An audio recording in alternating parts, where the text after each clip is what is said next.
Bismillah Rahman Rahim. Today we are going to discuss about IT project management, IT or software project management, chapter 1. Uh, Let me tell you the textbooks that we will be following in this course. Textbooks are, the first one is Software Project Survival Guide by Steve McConnell, and then PM Book Guide, 4th edition, or you can use any other or latest version. Project Management, that is again from Dr. Harold, and then you can also use Rapid Software Development. These are the books that I'll be using in throughout this course, and some of the chapters will be covered from this book, and some of the chapters will be covered from this one, and so on. These other books are will also be used as reference to to the different difference and other topics, other new topics, or some of the topics will be discussed from these books also. Course objectives introduce methods and tools of project management that will help you practically. So the purpose of this course is that you have to understand what are the methods of uh, doing project management, and what are the tools that you can use practically to implement project management skills. And for example, if you got a project, how you will manage it through project management softwares.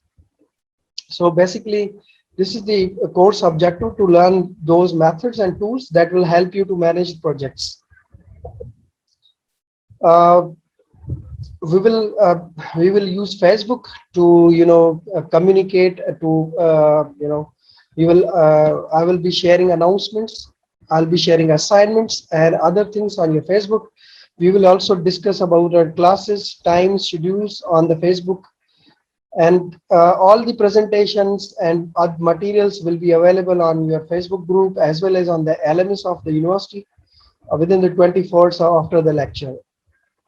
And all the assignments, project deliverables are to be sent by the announced deadline through email. This is the email where you have to send your all assignments. Any of the tasks that will be assigned to you or will be given to you, you have to send those files, assignments, on this email address, right? And you, if required, I'll let you know. Maybe you need to upload those assignments on LMS as well. Grading. Let's talk about the grading. How will be, you'll get marks, how you can secure maximum marks. By the marks are divided in the 4 components. The first component is attendance. So basically you have to see all these lectures, online lectures, as well as the physical classes. You have to attend them. 10 marks will be given to on your attendance. Then 10 marks will be on the assignments that I'll be giving you throughout this course. You need to submit those assignments within the deadline. If you're not submitting them within the deadline, then you won't get marks, right? Then there will be 30 marks on the midterms. So I'll be conducting midterm test, and that test maybe will be in physical MCQ based test will be conducted from you, and that will be of 30 marks. And then final exam will be of 60 marks. So this is how the marks are basically divided into hundreds. 100 marks are divided in these 4 components. Now we have now why you want to learn this course, right? The field of IT, software project management. Where are the jobs? Why you want to learn them? Because you can apply for the jobs, and these are the professional organizations, in which you can see the Project Management Institute. This is an organization. Software Engineering Institute, this is another organization.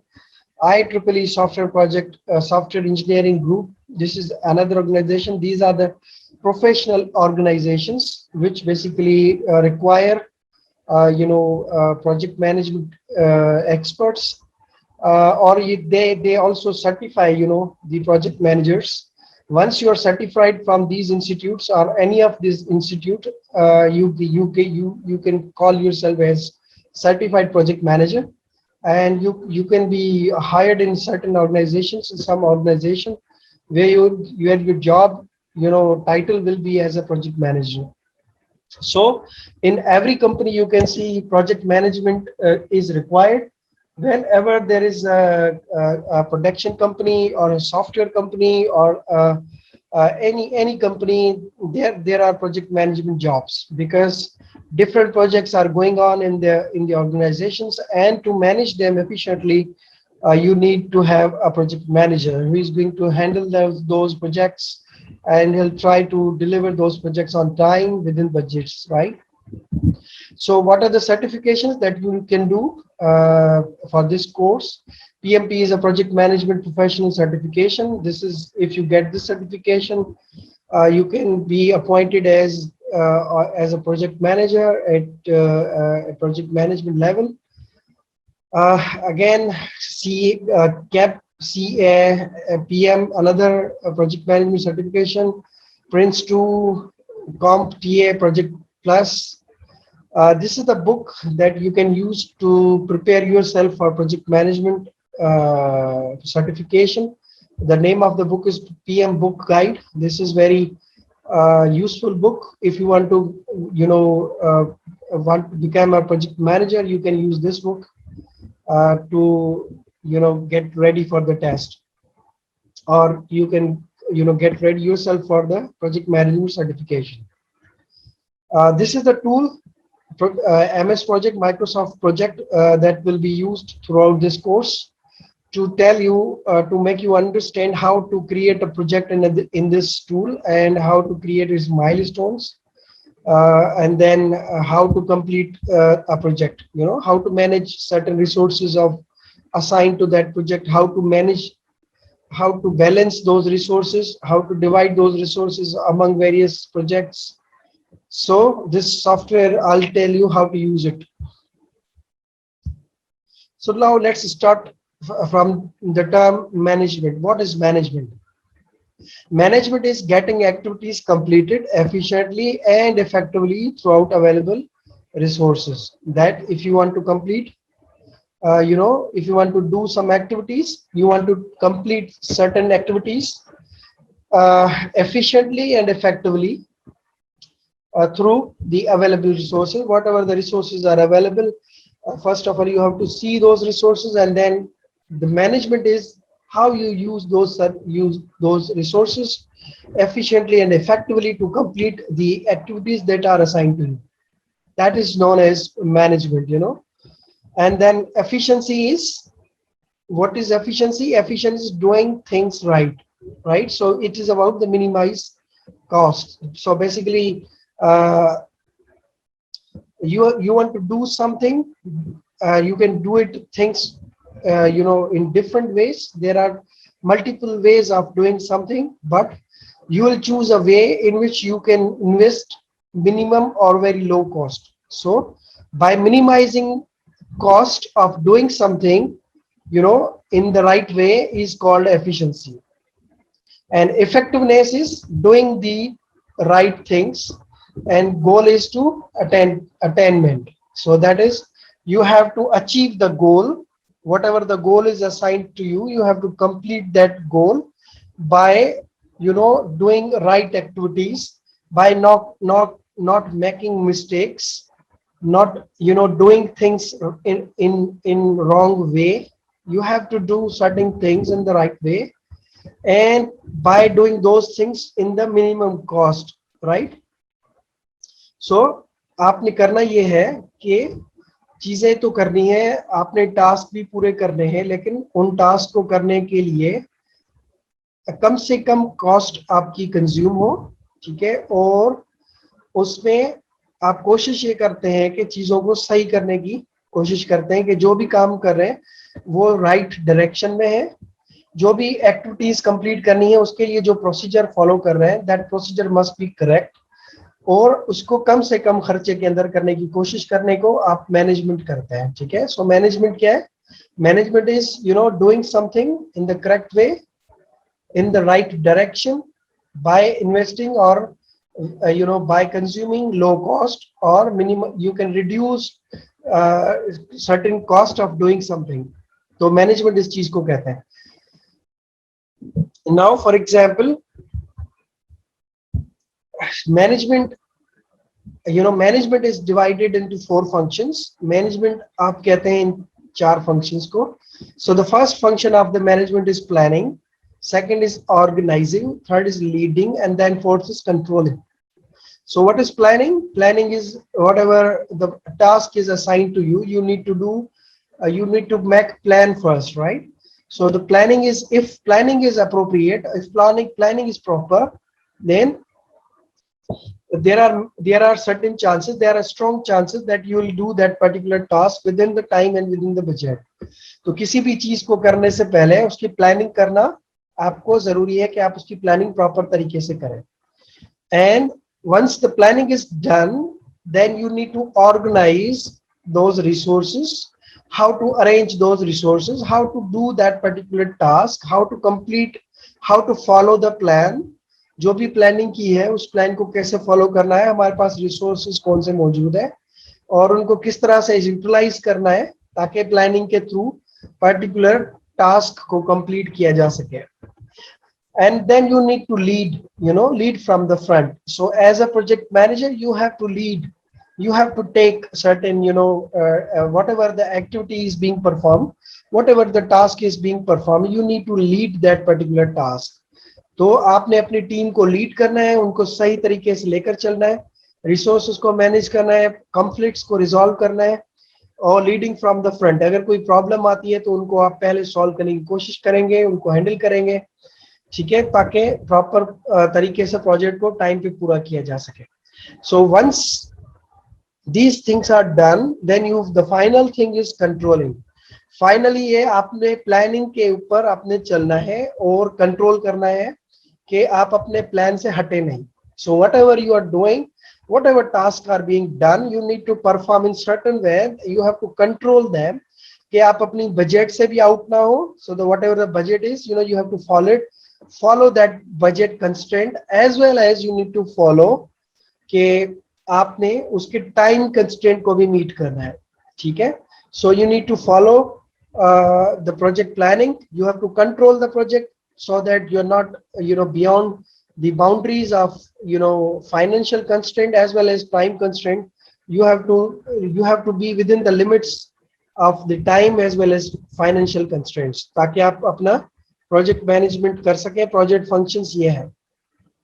Now management is management sits at the top of the organisation, and in the organisation we can have multiple projects and project management is done for the particular projects, ठीक है. तो project management क्या करेगी, projects को manage करेगी और management के अंदर management is going to look after that particular project management. So how you are going to do complete projects, and project managers are going to do those projects and management is handling those projects, ठीक है.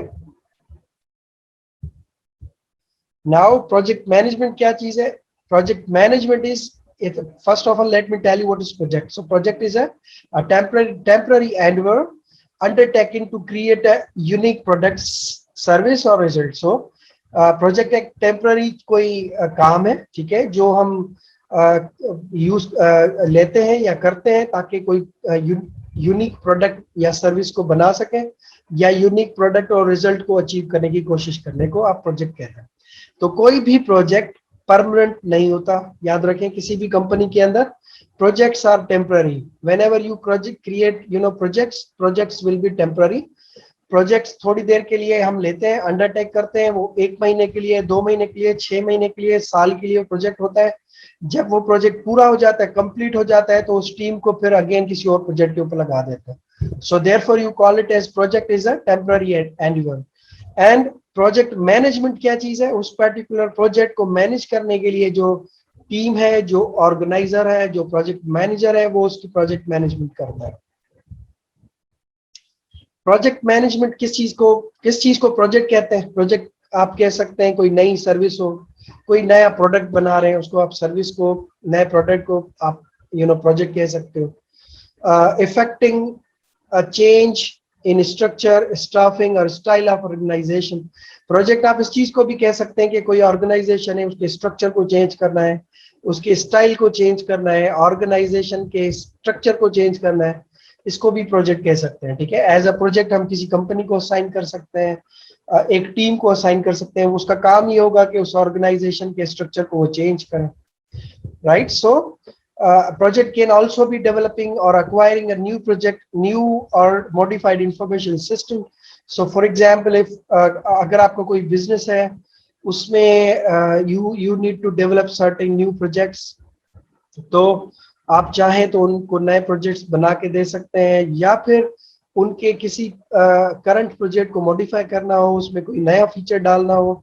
Suppose किसी की कोई shop है, किसी की कोई दुकान है, किसी की कोई लॉन्ड्री है, किसी का कोई फॉर एग्जांपल होटल है, you need to develop certain in my system for them, या उनके करंट होटल मैनेजमेंट सॉफ्टवेयर के अंदर कोई नई चीजें ऐड करनी है, किसी की कोई दुकान के लिए इन्वेंट्री सिस्टम बनाना है, that can also be called as project, right?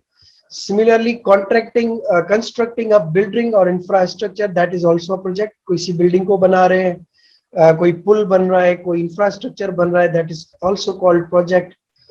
Implementing a new business process or procedure, किसी कंपनी के लिए नया बिजनेस प्रोसेस बनाना, कोई नया प्रोसीजर बनाना, इसको भी आप प्रोजेक्ट की तरह ले सकते हैं, और उसके लिए एक टीम हायर होगी, टीम रखेंगे जो उस प्रोजेक्ट को पूरा करेगी।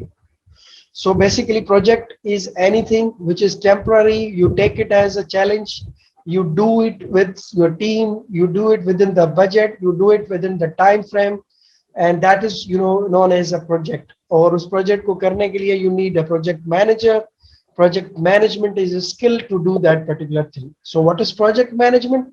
Project management is application of knowledge, skills, tools and technologies or techniques to project activities to meet project requirements.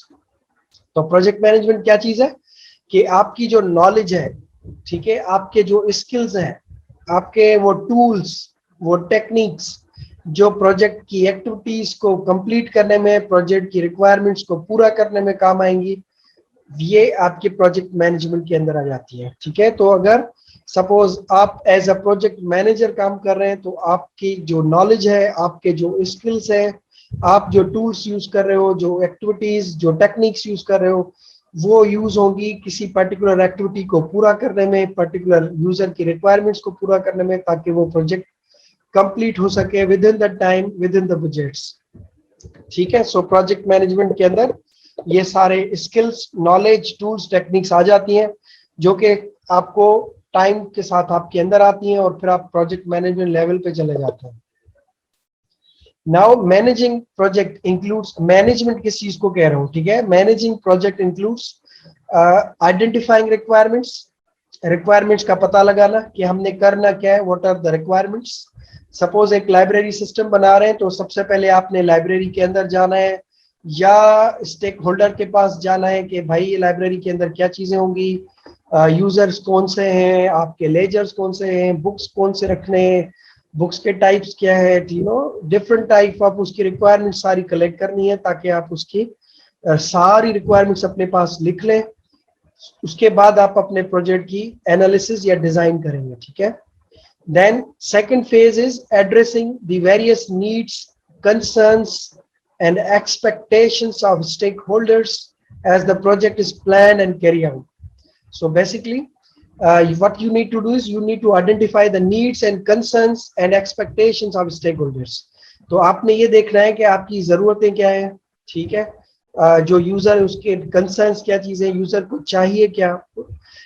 Stake holders का यहाँ पे मतलब है कि the person whoever is involved in the project is called stakeholder. ठीक है, हर वो बंदा जो प्रोजेक्ट के साथ इन्वॉल्व है, जो पैसा लगा रहा है वो भी स्टेक होल्डर है, जो यूज करेगा वो भी स्टेक होल्डर है, जो उस प्रोजेक्ट के साथ एसोसिएटेड होगा वो सारे स्टेक होल्डर्स हैं। तो उन सबकी नीड्स, उन सबके कंसर्न्स, उन सबके expectations you need to address. ठीक है, उन सबकी अंडरस्टैंडिंग लेनी है, उन सबसे रिक्वायरमेंट्स लेनी है, ताकि आप अपने प्रोजेक्ट के अंदर वो सारी चीजें डाल सकें।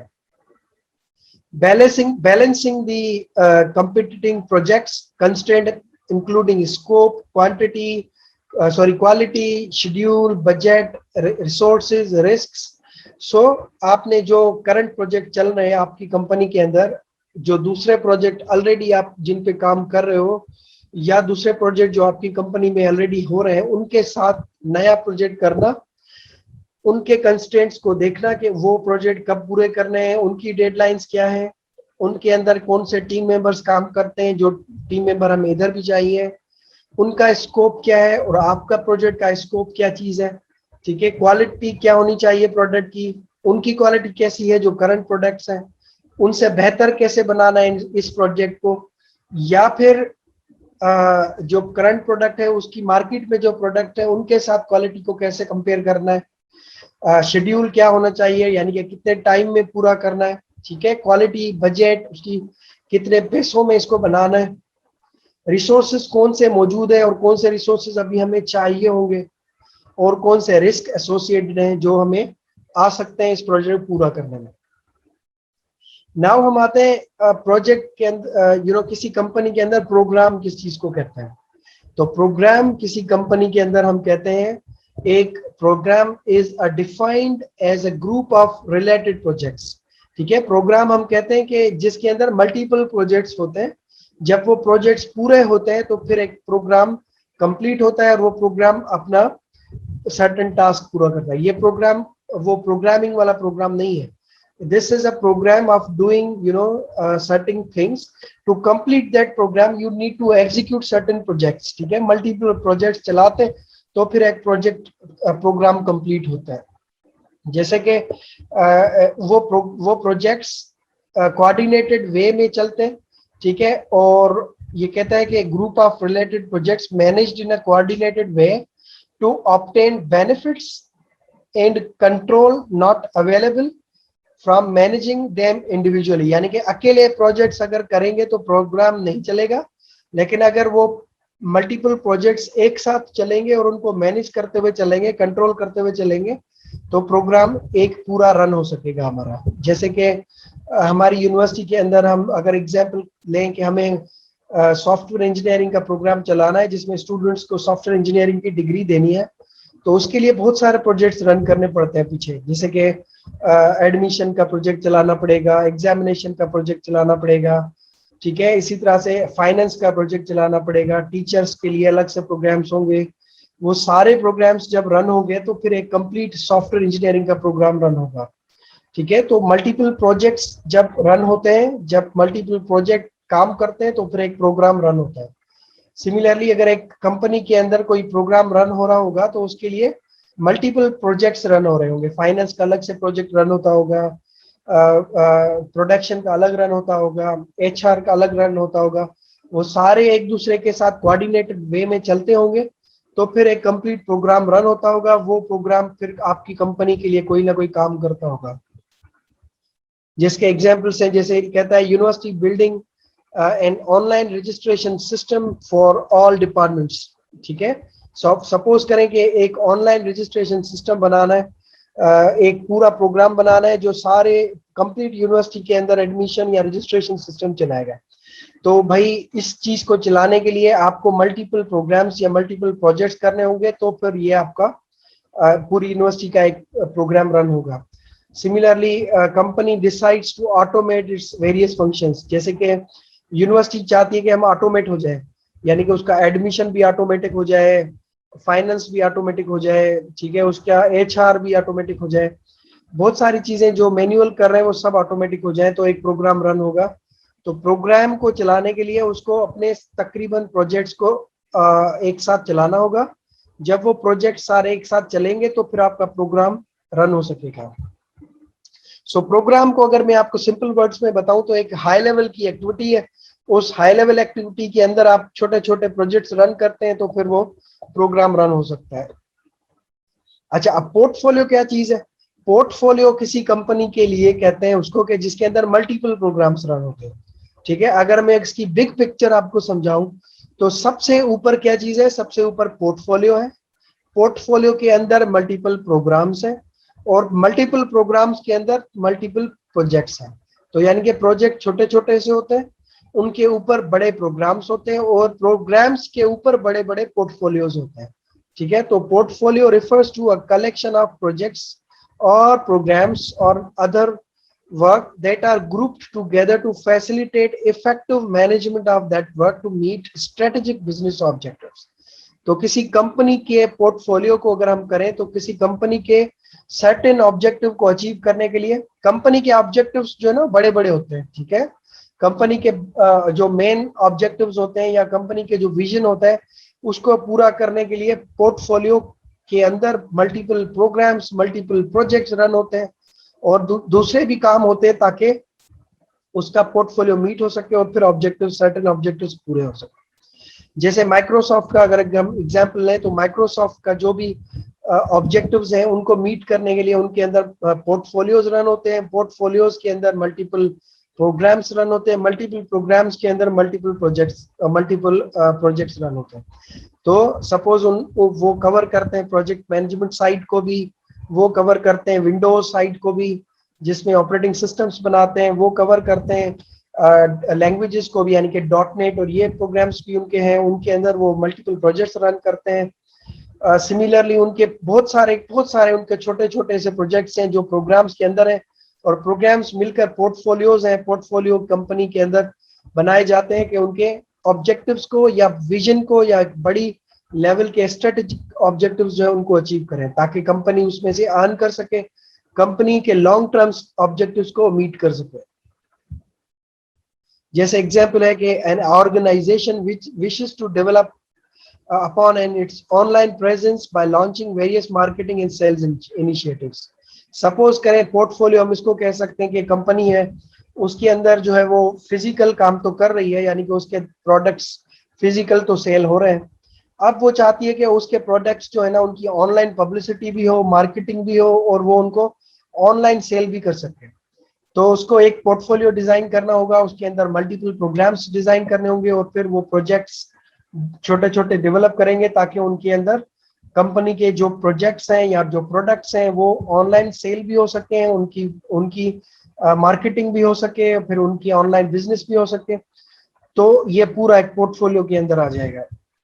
इसी तरह से an organization decides to add a new product to meet its business objectives. तो सपोज एक कंपनी है जो कार बनाती है, उसकी ऑलरेडी डिफरेंट कार मार्केट में है, लेकिन अब उसने मार्केट को देखा है और वो नई कार लॉन्च करना चाहते हैं ताकि कंपीट कर सके मार्केट के अंदर दूसरे जो करंट प्रोडक्ट है उनके साथ। तो नई कार बनाने का मतलब ये होगा उसने नया पोर्टफोलियो डेवलप करना है, उसका कोई कंपनी का ऑब्जेक्टिव है उसको मीट करना है। उसके लिए वो एक प्रोग्राम चालू करेंगे जिसके अंदर छोटे छोटे से प्रोडक्ट्स, छोटे छोटे से प्रोजेक्ट लॉन्च होंगे ताकि वो एक पर्टिकुलर कार लॉन्च कर सके 1 साल 2 साल या 3 साल के अंदर, और वो कार मार्केट में जाए और compete कर सके दूसरे जो अवेलेबल कार है उनके साथ, ठीक है, ताकि कंपनी उसमें से कमा सके और कंपनी के लॉन्ग टर्म जो प्लान्स है वो अचीव हो सके। समझ रहे हैं? तो इस चीज को आप पोर्टफोलियो के अंदर काउंट करते हैं। Similarly projects and strategic planning किस चीज को कहते हैं? प्रोजेक्ट्स के अंदर प्रोजेक्ट क्यों करते हैं, प्रोजेक्ट करने की क्या वजह होती है और उसकी प्लानिंग क्यों करते हैं, स्ट्रेटेजिक प्लानिंग क्या होती है।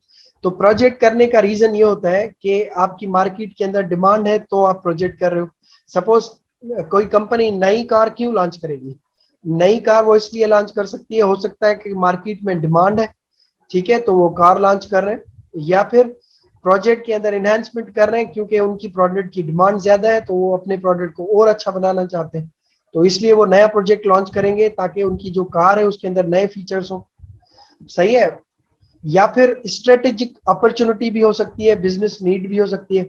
वो प्रोडक्ट तब इसलिए भी बना सकते हैं क्योंकि प्रोजेक्ट की उनको बिजनेस नीड है, यानी कि वो अपने बिजनेस को इनहांस करना चाहते हैं, बिजनेस की जरूरत है इस चीज को लॉन्च करना, तो भी नया प्रोडक्ट बना सकते हैं, नई चीज मार्केट में ला सकते हैं, ठीक है। स्ट्रेटेजिक अपॉर्चुनिटी का मतलब है कि जैसे अभी कोरोना का टाइम आया था तो सब चीजें ऑनलाइन चली गई थी, ठीक है, फिजिकल चीजें बहुत कम थी, तो बहुत सारी कंपनीज ने अपने प्रोडक्ट्स को ऑनलाइन कर दिया, ठीक है। बहुत सारी कंपनीज ने जो है वो जूम की जैसे एप्लीकेशंस बना दी थी, बहुत सारी कंपनीज ने माइक्रोसॉफ्ट टीम जैसी एप्लीकेशंस बना दी थी, ठीक है। क्यों बनाई थी? क्योंकि उनकी इनको बिजनेस नीड समझ में आ रही थी, स्ट्रेटेजिक अपॉर्चुनिटी नजर आ रही थी कि अभी जरूरत है, लोग इसको यूज करेंगे, तो उन्होंने अपने प्रोडक्ट्स लॉन्च कर दिए थे मार्केट में।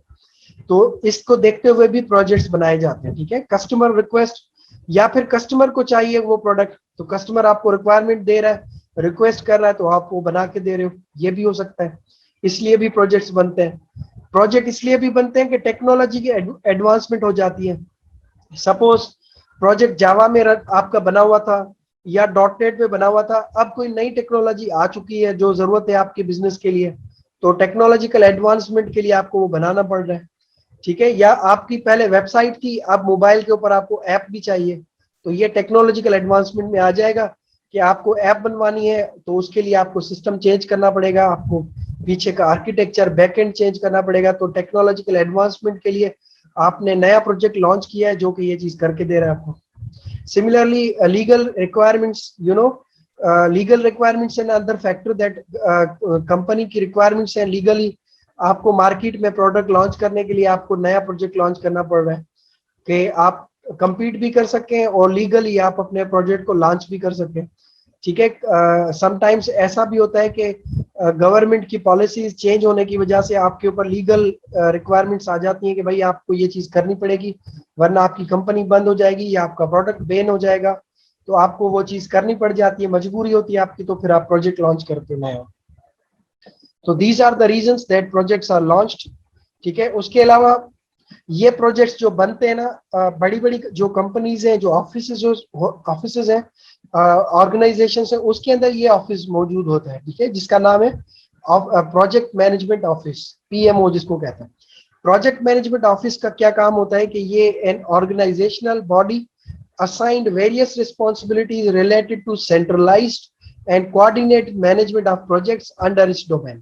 तो किसी कंपनी के अंदर इस ऑफिस का काम ये होता है कि जो जो प्रोजेक्ट्स आपकी कंपनी में चल रहे होते हैं उनको सेंट्रलाइज तरीके से मैनेज करते हैं और कोऑर्डिनेटेड वे में उनको चला रहे होते हैं। यानी कि किसी प्रोजेक्ट के अंदर कौन सी रिसोर्सेज चाहिए, कौन से प्रोजेक्ट्स के रिसोर्सेज लेके कौन से प्रोजेक्ट को देने हैं, कौन से लोग कौन से प्रोजेक्ट पे काम करेंगे, कौन से लोग सुबह में काम करेंगे, कौन से लोग शाम में काम करेंगे, शिफ्टें कौन सी होंगी, ये सारा काम जो है ना ये प्रोजेक्ट मैनेजमेंट ऑफिस मैनेज कर रहा होता है, ठीक है। और ये बड़ी बड़ी कंपनीज के अंदर ये ऑफिस मौजूद होता है, जैसे गूगल में, माइक्रोसॉफ्ट के अंदर, टोयोटा के अंदर, जो बड़ी बड़ी कंपनीज है उनके अंदर ये प्रोजेक्ट मैनेजमेंट ऑफिस होता है। और ये ऑफिस जो होता है ये मल्टीपल प्रोजेक्ट्स को देख रहा होता है और उनको कोऑर्डिनेटेड वे में लेकर चल रहा होता है। जैसे कि primary functions project management office का क्या है, शेयर्ड रिसोर्सेज को मैनेज करना। जैसे मैंने आपको बताया कि सपोज एक बंदा है वो एक प्रोजेक्ट पे काम करता है सुबह में, दूसरे प्रोजेक्ट में शाम में काम करता है, ठीक है। या एक बंदा 15 दिन के लिए एक प्रोजेक्ट पे काम करेगा, 15 दिन दूसरे प्रोजेक्ट पे लिए काम करेगा। तो शेयर्ड रिसोर्सेज इस तरह की रिसोर्सेज को कहते हैं कि जो मल्टीपल प्रोजेक्ट्स के ऊपर काम करें उनको आप शेयर्ड रिसोर्सेज कहते हैं। जैसे कि आपको लैब चाहिए, उस लैब के अंदर एक लोग कुछ काम करेंगे सुबह में और वही लैब दूसरे लोगों को चाहिए वो शाम के अंदर उस पर काम करेंगे, ठीक है। या हो सकता है आपको गाड़ियां चाहिए शिफ्ट को लेकर जाने के लिए, वही गाड़ियां आपको चाहिए दूसरी शिफ्ट को लेकर आने के लिए, लेकर जाने के लिए। तो shared resources which are shared across different projects. इसी तरह से identifying and developing project management methodologies, best practices and standards. Project के स्टैंडर्ड्स को डेवलप करते हैं, मेथोडोलॉजीज बनाते हैं, अच्छा करने की कोशिश करते हैं डे बाय डे, ठीक है। यानी कि जो भी प्रोडक्ट आपका है, जो भी प्रोजेक्ट आपका है, उसको बेहतर करने के लिए बेहतर टेक्नोलॉजीज, बेहतर मेथोडोलॉजीज, बेस्ट प्रैक्टिसेस को इस्तेमाल करते हैं ताकि अच्छा बनता जाए, डे बाय डे बेहतर होता जाए, ताकि लोग उसको खरीदते रहे, ठीक है। जैसे माइक्रोसॉफ्ट ने विंडोज 95 बनाया था, फिर 98 बनाया, फिर विंडोज एक्सपी बनाया। क्यों करते रहते हैं वो, नया नया प्रोजेक्ट क्यों बनाते रहते हैं, क्योंकि नई मेथोडोलॉजीज, नई प्रैक्टिसेस, नए स्टैंडर्ड्स, नई रिसर्च, बेहतर से बेहतर प्रोडक्ट मार्केट में लॉन्च करोगे तो ऑडियंस आपके साथ रहेगी, मार्केट आपकी रहेगी। अगर आपने एडवांसमेंट नहीं की तो आपकी मार्केट चली जाएगी, आपके प्रोजेक्ट लोग खरीदेंगे नहीं, ठीक है। ये मोबाइल फोन्स देख ले, एप्पल जो है वो हर साल नया प्रोजेक्ट लॉन्च क्यों करता है, इसलिए ही लॉन्च करता है कि नई टेक्निक्स, नई मेथोडोलॉजीज, नए स्टैंडर्ड्स उसके ऊपर अप्लाई करता है ताकि वो उसके ऊपर अप्लाई करे और अच्छे से अच्छा प्रोजेक्ट बना के दे। Similarly coaching, monitoring, training and oversight, यानी कि कंपनी के अंदर ट्रेनिंग्स करवाएं, लोगों को मेंटोरिंग करें, उनकी कोचिंग करें, उनको अच्छे स्टैंडर्ड्स, अच्छी टेक्निक सिखाएं ताकि वो अच्छा और बेहतर काम कर सकें, ठीक है। सिमिलरली मॉनिटरिंग कंप्लायंसेस, जो भी स्टैंडर्ड आपने बनाया है, जो भी आपने मेथोडोलॉजी बताई है, फिर उसकी कंप्लाइंस करवाएं कि लोग उसको फॉलो करें। अगर कंप्लाइंस नहीं कराएंगे और लोग उसको फॉलो नहीं करेंगे तो फिर आपका फायदा नहीं है, फिर स्टैंडर्ड प्रोडक्ट नहीं बनेगा। ठीक है, उसको आप कंप्लाइंस उसकी चेक करते रहते हैं, टाइम बाय टाइम आते रहते हैं, चेक करते रहे। जैसे आपने कभी देखा हो KFC मैकडोनल्ड के अंदर उनकी टीम्स आती रहती हैं, चेक करती रहती हैं कि जो प्रोडक्ट की जो क्वालिटी बताई गई है उसके ऊपर वो कंप्लाइंस कर रहे हैं या नहीं कर रहे हैं। ठीक है, अगर वो सही प्रोडक्ट बना रहे हैं, कंप्लाई कर रहे हैं अपनी रिक्वायरमेंट्स को, तो KFC का जो बर्गर है या मैकडोनल्ड का जो बर्गर है या कंपनी का जो भी प्रोडक्ट हो, सॉफ्टवेयर भी इसी तरह से मॉनिटर होते हैं कि अगर वो सही है तो फिर वो स्टैंडर्ड्स को कंप्लाई करते हैं, तो प्रोडक्ट भी उस क्वालिटी का बनता है। Developing and managing project policies, procedures, templates.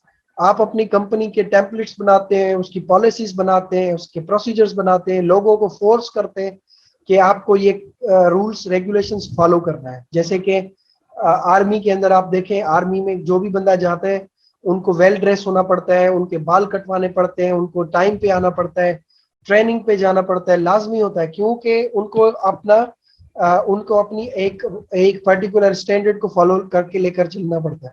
Similarly अगर आप अपनी कंपनी के अंदर चाहते हैं कि आपका अच्छा प्रोडक्ट बने, क्वालिटी प्रोडक्ट बने और सही काम हो, तो आपको भी पॉलिसीज बनानी पड़ेंगी, प्रोसीजर्स बताने पड़ेंगे लोगों को कि किस तरह काम करना है, टेम्पलेट्स बताने पड़ेंगे, वो टेम्पलेट्स उनको देने पड़ेंगे कि वो उसको रिक्वायरमेंट्स को फुलफिल कर सकें।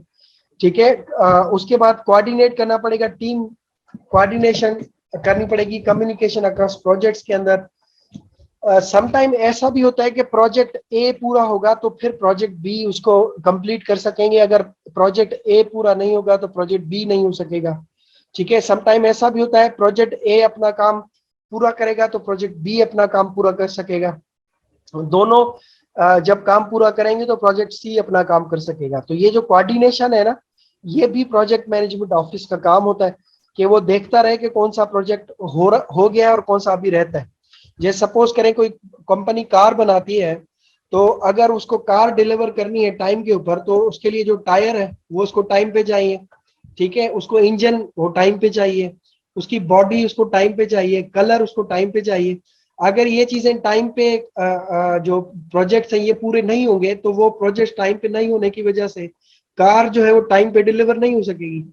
समझ रहे हैं? तो ये चीज जो होती है ना, इसको कोऑर्डिनेशन कहते हैं, इसमें कोऑर्डिनेशन करना पड़ेगा प्रोजेक्ट मैनेजमेंट ऑफिस को।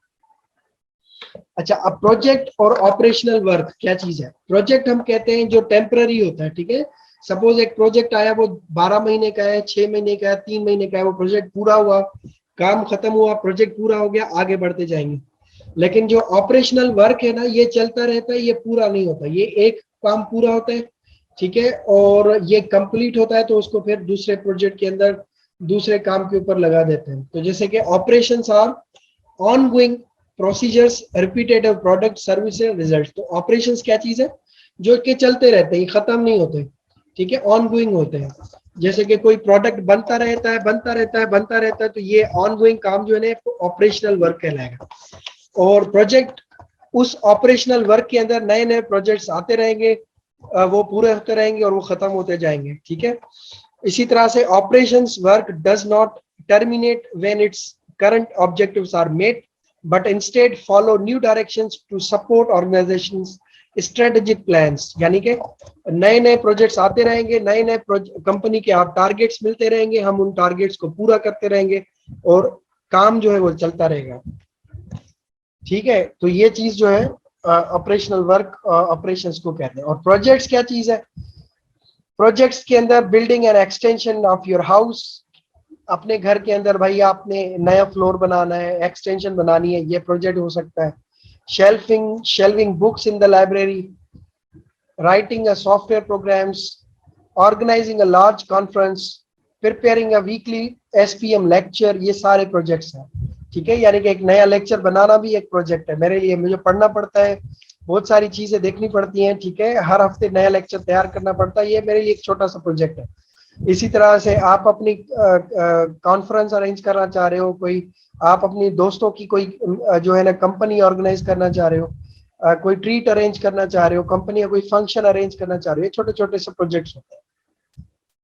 अच्छा, अब इसको डायग्रामेटिकली थोड़ा सा समझाऊं तो सबसे नीचे क्या चीज है, सॉफ्टवेयर प्रोजेक्ट्स हैं, छोटे छोटे से प्रोजेक्ट्स, उनको मैनेज कौन करता है, प्रोजेक्ट मैनेजमेंट। यानी कि प्रोजेक्ट मैनेजर के अंदर मल्टीपल प्रोजेक्ट्स होंगे जो उनको सॉफ्टवेयर प्रोजेक्ट्स को मैनेज करेगा, मैनेज करके उनको चलाएगा। ठीक है, तो मैनेजमेंट के अंदर मल्टीपल प्रोजेक्ट्स हो सकते हैं, सॉफ्टवेयर प्रोजेक्ट्स भी हो सकते हैं, हार्डवेयर प्रोजेक्ट्स भी हो सकते हैं, दूसरे प्रोजेक्ट्स भी हो सकते हैं। और मैनेजमेंट के अंदर बहुत सारे प्रोजेक्ट मैनेजमेंट्स होती है, पीएमओ ऑफिस होती है जो कि उन प्रोजेक्ट्स को लेकर चल रही होती है साथ में कोऑर्डिनेटेड वे के अंदर।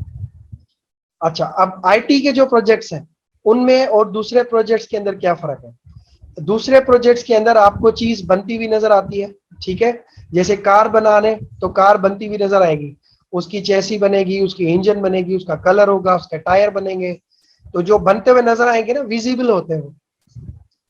इसी तरह से बिल्डिंग बना रहे हैं तो बिल्डिंग के अंदर आप सबसे पहले जो होल करेंगे जमीन में, आप उसकी डिगिंग करेंगे, उसके बाद उसके आप पिलर लगाएंगे, पिलर के बाद आप उसकी कंस्ट्रक्शन करेंगे, ईंटें लगाएंगे, सीमेंट लगाएगा, स्ट्रक्चर बनेगा, कलर होगा, तो नजर आएगा ना बिल्डिंग बन रही है। इसी तरह से पुल बनेगा, अगर ब्रिज बनेगा तो ब्रिज के लिए भी आप देखेंगे पिलर बनेंगे, ब्रिज के जो स्ट्रक्चर है वो खड़ा होगा, तो आहिस्ता आहिस्ता पुल बनती हुई नजर आएगी। सॉफ्टवेयर प्रोजेक्ट्स जो होते हैं वो इनविजिबल होते हैं, ठीक है, उसमें इनविजिबिलिटी है, यानी कि वो नजर नहीं आते।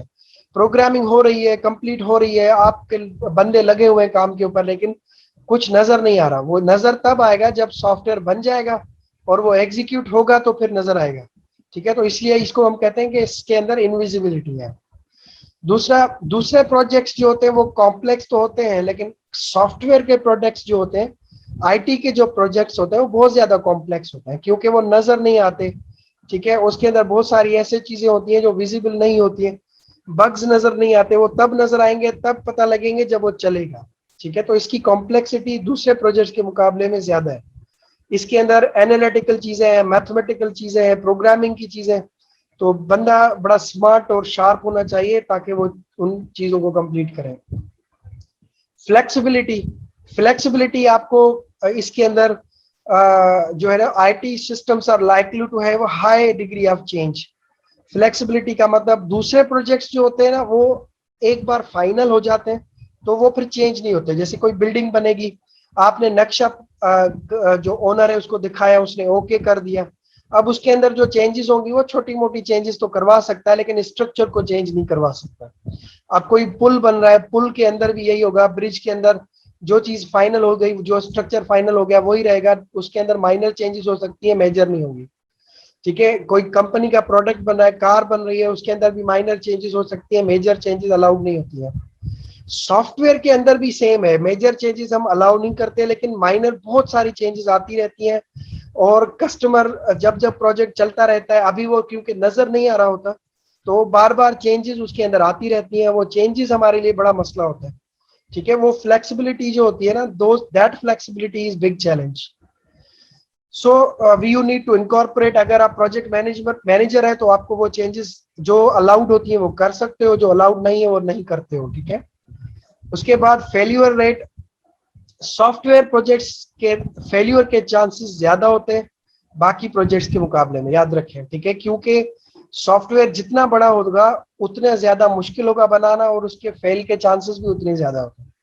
और बाकी प्रोजेक्ट्स के अंदर फेल के चांसेस कम होते हैं क्योंकि वो फिजिकल प्रोजेक्ट्स होते हैं, वो नजर आ रहे होते हैं और उसके अंदर फेलियर के चांसेस कम होते हैं। अगर वो फेल हो रहे होते हैं तो उनको नजर आ रहा होता है कि हम इस जगह पे गलत कर रहे हैं, वो उसको सही कर लेते हैं। लेकिन आईटी प्रोजेक्ट्स के अंदर आप जब तक चीज बन के नजर नहीं आती, जब तक रन नहीं होती, तब तक फेल्यूर का पता नहीं लग सकता। ठीक है, फेल्यूर तभी पता लगेगा जब वो चीज बन के चलेगी, चलेगी तब पता लगेगा कि आपकी वो चीज चल गई या फेल हो जाएगी। अच्छा, उसके अलावा why do software projects fail, अब फेल क्यों होते हैं, फेल होने का रीजन है कुछ रीजन। सबसे पहला, programming before understand the problem, अभी प्रॉब्लम समझा ही नहीं था, आपने प्रोग्रामिंग स्टार्ट कर दी तो फेल हो जाओगे। सबसे पहले प्रॉब्लम समझना है, रिक्वायरमेंट समझनी है, उसके बाद प्रोग्रामिंग स्टार्ट करनी है। दूसरा reason, teams can commit to impossible deadlines by being over optimistic and not thinking through the work, यानी कि काम को समझने से पहले ही डेडलाइन बता दी, ऑप्टिमिस्टिक होके बता दी, और डेडलाइन आप पूरी नहीं कर सकोगे तो फेल हो जाओगे। यानी कि आपने कहा सर ये प्रोजेक्ट 2 महीने में हो जाएगा, ऐसा ही ओवर कॉन्फिडेंट होके बता दिया, लेकिन जब आपने वो प्रोजेक्ट स्टार्ट किया तो आपको पता लगा कि यार ये 2 महीने में तो हो ही नहीं सकता, तो ज्यादा चांस क्या होगा, प्रोजेक्ट पूरा नहीं हो सकेगा डेडलाइन पे और आप फेल हो जाओगे। Defects are injected early but discovered late, यानी कि रिक्वायरमेंट फेज में ही आपने डिफेक्ट्स कर दिए, डिजाइन के फेज में आपने डिफेक्ट्स कर दिए, तो ये कब पता लगेगा, जब आपकी प्रोग्रामिंग हो जाएगी तो पता लगेगा कि आपने उसमें डिफेक्ट्स कर दिए, बग्स कर दिए, तो वो प्रोजेक्ट तो आपसे खरीदेगा ही नहीं क्लाइंट, तो वो आपका फेल हो जाएगा। उसके अलावा managers try to test quality into the software. Managers को जब आपने कहा कि भाई क्वालिटी को टेस्ट करो, और मैनेजर्स ने उसकी जब क्वालिटी टेस्ट की तो उन्होंने उसको पास नहीं किया तो वो फेल हो जाएगा। ठीक है, उसके अलावा many project manager faced with deadlines that clearly unrealistic will put pressure on their team to work late and make up the time. यानी कि प्रोजेक्ट मैनेजर्स अपना टाइम बताते हैं प्रोजेक्ट्स का, वो टाइम अच्छा सही नहीं होता, प्रॉपर कैलकुलेटेड टाइम नहीं होता, तो अनरियलिस्टिक टाइम बताने की वजह से वो टीम को प्रेशर देते हैं, टीम को जबरदस्ती काम कराते हैं, ओवर टाइम करवाते हैं, रात को देर देर तक बिठाते हैं, जिसकी वजह से टीम जो है वो बग्स करती है, एरर्स करती है, प्रेशर के ऊपर आके टीम मेंबर्स जॉब छोड़ के चले जाते हैं, तो फिर आपका प्रोजेक्ट फेल्यूर की तरफ जाता है।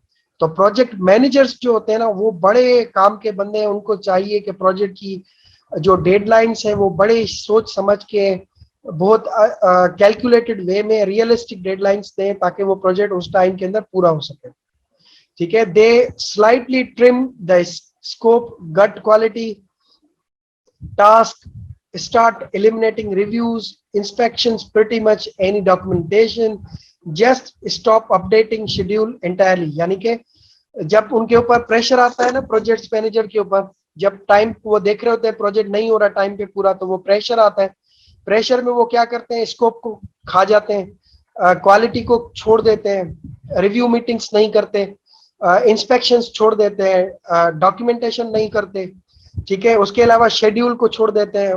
उसके बाद फिर अल्टीमेटली क्या होता है, जब प्रोजेक्ट बनता है तो वो प्रोजेक्ट फेल्यूर की तरफ जाता है, क्योंकि प्रोजेक्ट मैनेजर इतना कैपेबल नहीं था कि वो प्रोजेक्ट को सही कर सके। गलत टाइम बताने की वजह से प्रेशर आया, प्रेशर आने की वजह से टीम पे प्रेशर आया, टीम पे प्रेशर आया तो क्वालिटी नहीं हुई, बजट से आउट हो गए, टाइम से आउट हो गए, तो प्रोजेक्ट फेल्यूर की तरफ चले जाता है। ठीक है, सो ये फर्स्ट चैप्टर था हमारा प्रोजेक्ट मैनेजमेंट का, जिसमें बेसिक्स कुछ समझाई है आपको कि प्रोजेक्ट्स क्या होते हैं, मैनेजमेंट किस चीज को कहते हैं, प्रोजेक्ट मैनेजमेंट क्या चीज है, पीएमओ ऑफिस क्या करती है, पोर्टफोलियो क्या चीज है, प्रोग्राम किसको कहते हैं, प्रोजेक्ट मैनेजमेंट प्रोजेक्ट क्या चीज है। ठीक है, टीम ऑर्गेनाइजेशन मैनेजमेंट के क्या काम होते हैं, थोड़े थोड़े से बेसिक कंसेप्ट्स बताए मैंने आपको। अब अगर आपको कोई क्वेश्चन हो तो आप कमेंट्स में पोस्ट कीजिएगा, या फिर क्लास में भी मुझसे डिस्कस कर सकते हैं। ठीक है, और बाकी क्लास में भी डिस्कस करेंगे, और फर्दर जो हमारी सेकंड क्लास होगी उसके अंदर अगर कोई प्रॉब्लम होगी तो यू कैन डिस्कस फर्स्ट, इसके अंदर जो चीजें वो डिस्कस करेंगे, फिर सेकंड क्लास के अंदर हम लोग इसके मूव करेंगे। ठीक है, जब तक के लिए फिर अल्लाह हाफिज, और नेक्स्ट क्लास में इंशाल्लाह will cover another chapter. Thank you, take care, अल्लाह हाफिज।